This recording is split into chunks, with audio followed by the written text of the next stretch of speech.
नमस्ते दोस्तों, स्वागत है आपका हमारे इस चैनल में। आज हम शादी करते समय किन किन नियमों का पालन करें और इन नियमों का पालन शास्त्रों के अनुसार अगर किया जाता है तो हमारे वैवाहिक जीवन में बहुत कम समस्याएं आती है। शादी के बाद शादी टूटने जैसी समस्या नहीं होती है। इसीलिए हिंदू धर्म में शुरुआत से कुछ ऐसे नियम है जिसका पालन करते आए हैं, लेकिन आजकल लोग पश्चिमी सभ्यता का अनुसरण करने लगे हैं और हमारी पुराने कल्चर और नियम को भूल रहे हैं। पश्चिमी लोग हमारे हिंदू कल्चर को अपनाने लगे हैं। इसीलिए हमारे शास्त्रों में कुछ ऐसे नियम कहे गए हैं जिसका अगर हम अनुसरण करते हैं तो हमारे वैवाहिक जीवन में सुख, समृद्धि और शांति बनी रहती है और रिश्ता टूटने जैसी बात नहीं होती है। शास्त्रों के अनुसार विवाह एक अति आवश्यक संस्था है जिससे समाज, जाति व विश्व का संचालन होता है। विवाह एक बहुआयामी संस्कार है। विवाह किसी जातक के जीवन से बहुत ही खुशियां भर देती है तो कहीं बहुत ही दुख का कारण भी बन जाती है।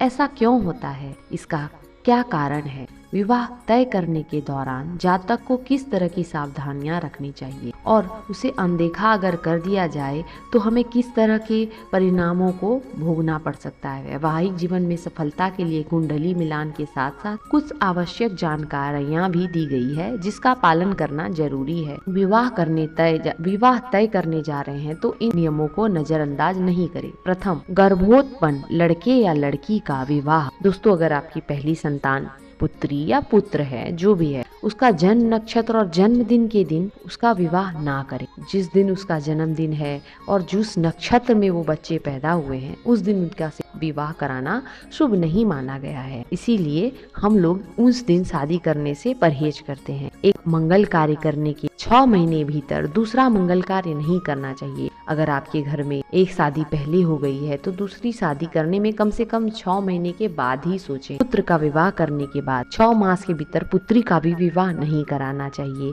एक गर्भ से उत्पन्न 2 कन्याओं का विवाह यदि 6 मास के भीतर होता है तो 3 वर्ष के भीतर उनमें से एक पर संकट आता है। अपने पुत्र के साथ जिसकी पुत्री का विवाह हो या फिर उसके पुत्र के साथ अपनी पुत्री का विवाह नहीं कर मीन्स अगर आपके घर में आपके पुत्र के साथ किसी की पुत्री की विवाह हुई हो और अगर उस पुत्री का कोई भाई है उससे अगर आप अपनी पुत्री का विवाह कराना चाहते हैं तो ऐसा ना करें, क्योंकि इससे भी विवाह में दोष उत्पन्न होते हैं। 2 सहोदरों का एक ही दिन विवाह या मुंडन कर्म नहीं करना चाहिए। ज्येष्ठ लड़के तथा ज्येष्ठ लड़की का विवाह परस्पर नहीं कराना चाहिए क्योंकि ये शुभ नहीं माना गया है। ज्येष्ठ मास में उत्पन्न संतान का विवाह ज्येष्ठ मास में नहीं कराना चाहिए क्योंकि ये भी शुभ नहीं माना गया है। जन्म से सम वर्ष में स्त्री तथा विषम वर्ष में पुरुष का विवाह शुभ होता है। यानी अगर पुत्री का विवाह 20 के बाद 20 में, फिर 22 में, फिर 24 वर्ष में अगर लड़कियों का विवाह हो जाए तो शुभ होता है और लड़कों के लिए ठीक उल्टा है। 27 में, 29 में कराना चाहिए, फिर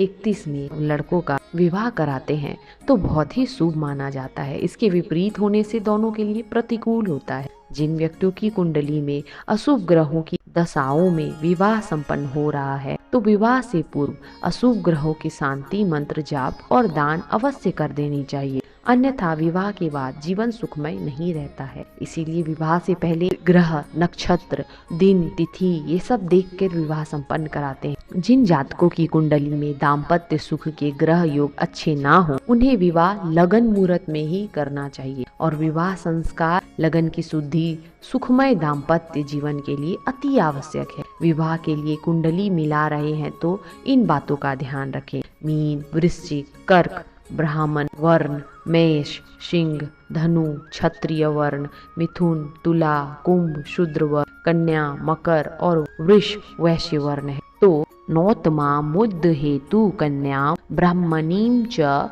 विशेषतः म्रियते हीन वर्णश्च ब्राह्मणा रक्षिते। यदि उत्तम वर्ण की कन्या के साथ हीन वर्ण के पुरुष का विवाह ना करे, अन्यथा ब्रह्मा जी रक्षा करे तो भी वर की मृत्यु हो जाती है।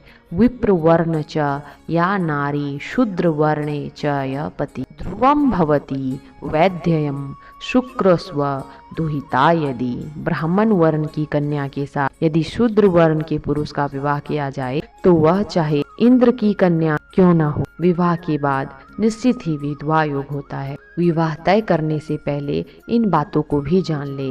विवाह में ब्राह्मणों के लिए नाड़ी दोष, क्षत्रियों के लिए वर्ण दोष, वैश्यों को गण दोष और शूद्रों को योनि दोष विशेष रूप से विचार करके मिलान करना चाहिए। यदि यह अनुकूल ना हो तो मिलान शुभ नहीं होता। ऐसे विवाह की अनुमति नहीं देनी चाहिए। यदि वर और कन्या एक ही नक्षत्र में उत्पन्न हुए हैं तो नाड़ी दोष नहीं माना जाता है। अन्य नक्षत्र हो तो विवाह वर्जित है। वर और कन्या की जन्म राशि एक हो तथा जन्म नक्षत्र भिन्न भिन्न हो अथवा जन्म नक्षत्र एक हो, जन्म राशि भिन्न हो अथवा एक नक्षत्र में भी चरण भेद हो तो नाड़ी और गण दोष नहीं माना जाता है। वर कन्या की एक नाड़ी हो तो आयु की हानि, सेवा में हानि होता है।